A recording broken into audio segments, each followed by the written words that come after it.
broke ass poor. Everybody in Ireland then was poor. It didn't matter if you were working or what. Everyone was broke. This is gonna hurt. It's time for the Suffering Podcast. So how long did it go on for? She left him when I think I was between 1.5, 2 when she left. For good. For good. Yeah. For good. My grandfather and I think it was my uncle, Johnny, went up to get my mum out of the house. They knew that he had beaten her so bad she locked herself in a room with a kettle just to heat up my bottles. She locked herself in the room, and my grandfather got wind of the word, and he drove down to Skerries, which is like, it's miles away in them days, because they didn't have, like decent roads. It was all back roads, bendy little roads. So it was far a distance. But they went and they ended up taking my mum out of the house. And I'm surprised your uncles didn't do anything physically to your father. then my uncles, like my mum comes from a family of 7 kids. And the older ones were kind of married doing their own thing. It would Johnny and Paul would have been the youngest ones, and they would have been, in and around the house more often, but they were young then. They would have been still young, But they went. My grandfather hit him a dick, basically. So there was a story that I was told.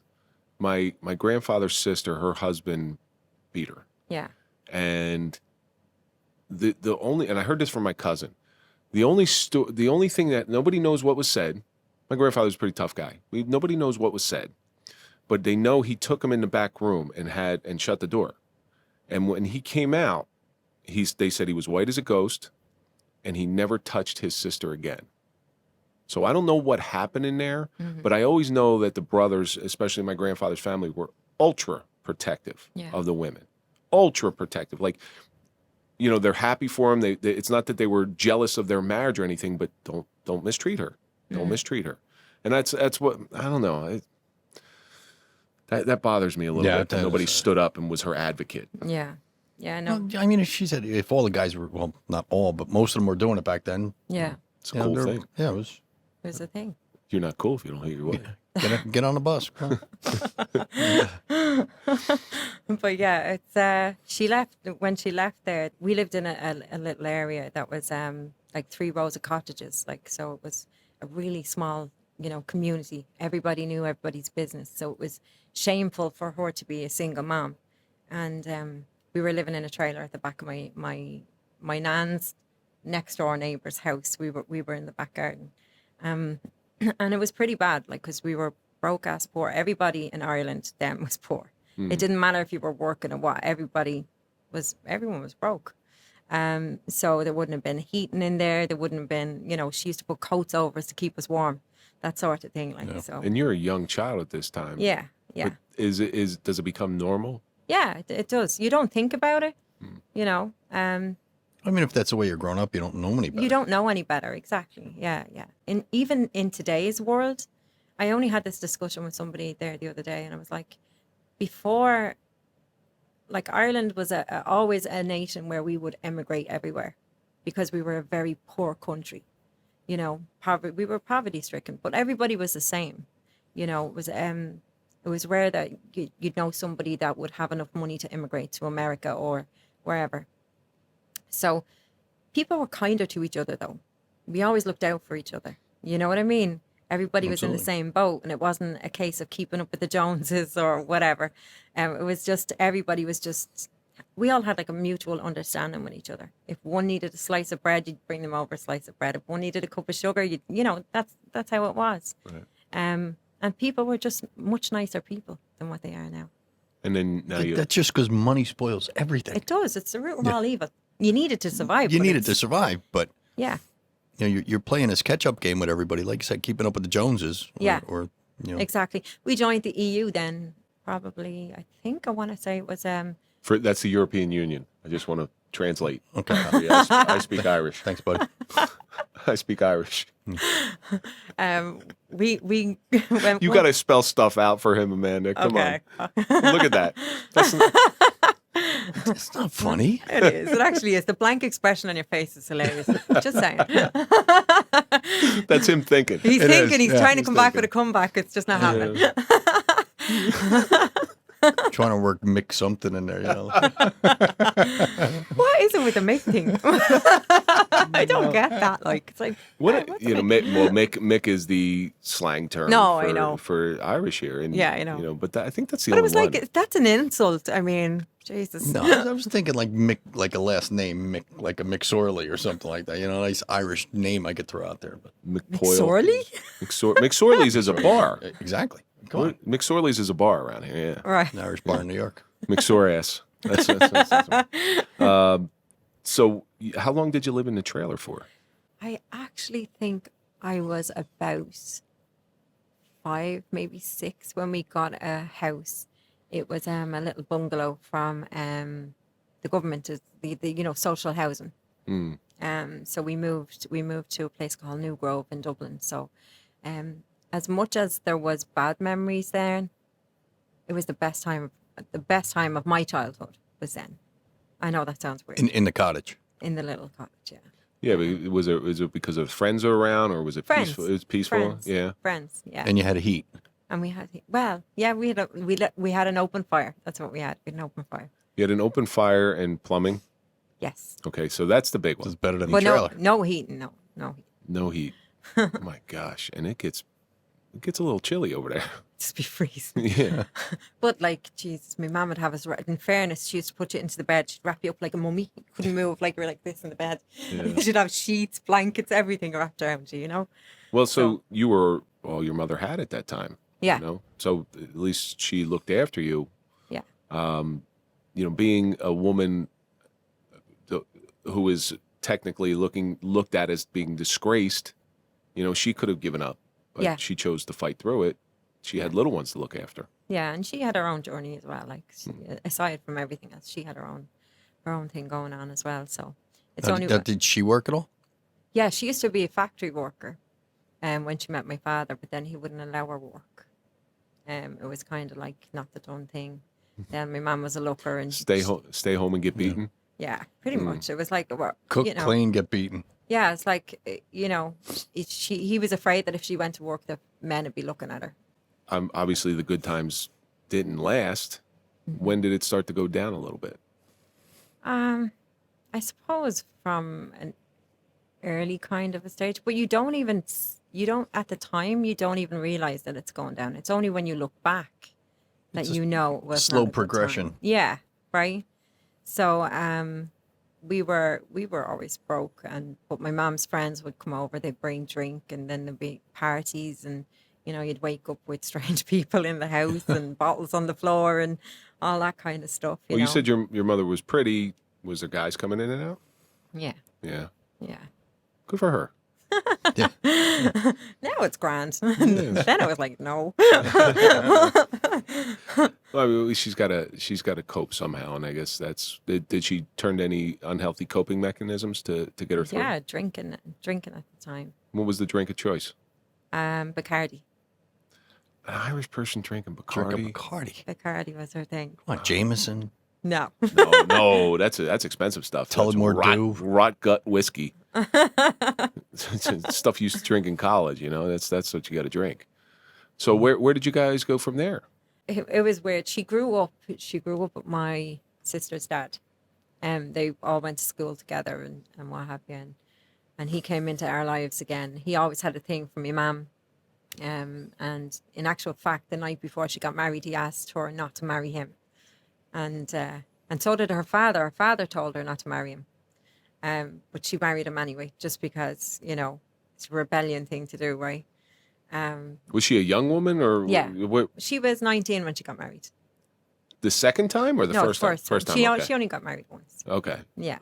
Oh, your father. He said not to marry. Okay. Yeah, All right. yeah. I understand. Yeah. But what about was there another long-term boyfriend coming in? Yeah, Eddie was always there, which is my sister's dad. Your sister's dad. But that was a volatile relationship. That was the same. It would be. He was great to us. In fairness, it's weird to say that because there would be the beatings, and we would get beaten too. But it was the most stable we had been, and we had more than we ever had. Eddie had a great job, and he always looked after us like his own. So, even to this day, I have a love for Eddie. Even though we went through some shit with him. So, Well, there's a difference between disciplining your children and beating your Beating the children. yeah, And I'm not saying what he did was either way or the other, but kids know that. Like Yeah. kids pick up on that stuff. yeah, When you're just a sadistic son of a bitch versus somebody who's trying to set those kids on the right path. yeah. Well, you see, it was kind of weird because he would treat me with the discipline end of things, but my older brother, David was always, he was pretty messed up from a young age. Well, he got thrown up against a wall. Yeah. Yeah. No Yeah. kidding. So That'll do it. he was always like the rebellious kid, and he was always, in trouble in school, wouldn't do any work in school. When he was 8, the police was knocking on the door because he'd thrown a brick through somebody's window. He was always an angry kid. Like, he was an angry kid. And yeah, we just, like, it was weird because he was a lovable kid as well. He had a really loving side to him with his family. But he just had like this troublesome streak in him that no matter what you did with him, he would never listen. He would never, he'd always do his own thing. Do you think that, and in all fairness, do you think that had to do with how your father treated him? Or actually what he even saw. Yeah, pretty much. But that attributed to his way as well. He got progressively worse. I was reading this article the other day about it was saying how most adult mental issues stem from When they were childhood young. trauma. Yeah, Yeah. Which is- absolutely. I could understand that. I Yeah. think so. me too. Yeah. So that your brother did he ever get locked up, or they just came and? Yeah, well, he got into juvie. Like, he was 2 weeks locked up in juvenile in Mountjoy. That was enough to scare the living shit out of him. So he's like, I've had enough. He straightened himself out after that? Well, he did and he didn't. Or for the most part. David was kind of like this kid that always wanted to prove himself to his mates, even if it meant taking the blame for them. Yeah. He always had to be the big man. Maybe it was because he never had that stable man in his life. That whole, I don't know. It's the only way I can think of it. Did he always have to try to prove himself to your father? Yeah. Because that's probably what it's from. If he could never prove himself to his father, he's Well, it trying was to prove trying to prove himself his... to everybody Yeah. because we were kind of shunned upon. As much as my grandparents were there, they weren't. Like, our family kind of, because my mom she was separated, and because we were doing our own thing, she was shunned upon, and so were we as kids. Yeah. So you know what though, it kind of makes sense. I believe that if I'm going to get blamed for something, I'm going to do it. Yeah. So if you're going to look down on me, well, screw you. I'm going to go do. I'll give you a reason to look down on me. Yes, I'm Yeah. going to give you a reason. Yeah. So I think, looking back, and I don't know your brother, but I can only theorize that might be one of the reasons that he did it. Yeah. Yeah. And did he ever straighten his life out? He did. David was, I want to say he was 17. He got in a spot of bother again, and he thought he was going to be locked up in big boys prison this time. And so he went on the run. He went over to the UK, and eventually he came back and he turned himself in. Now I have family there in law enforcement, but the cops had a great relationship with him. It was weird because he was always in trouble. He was always had probation officers from the time he was young all the way up, right?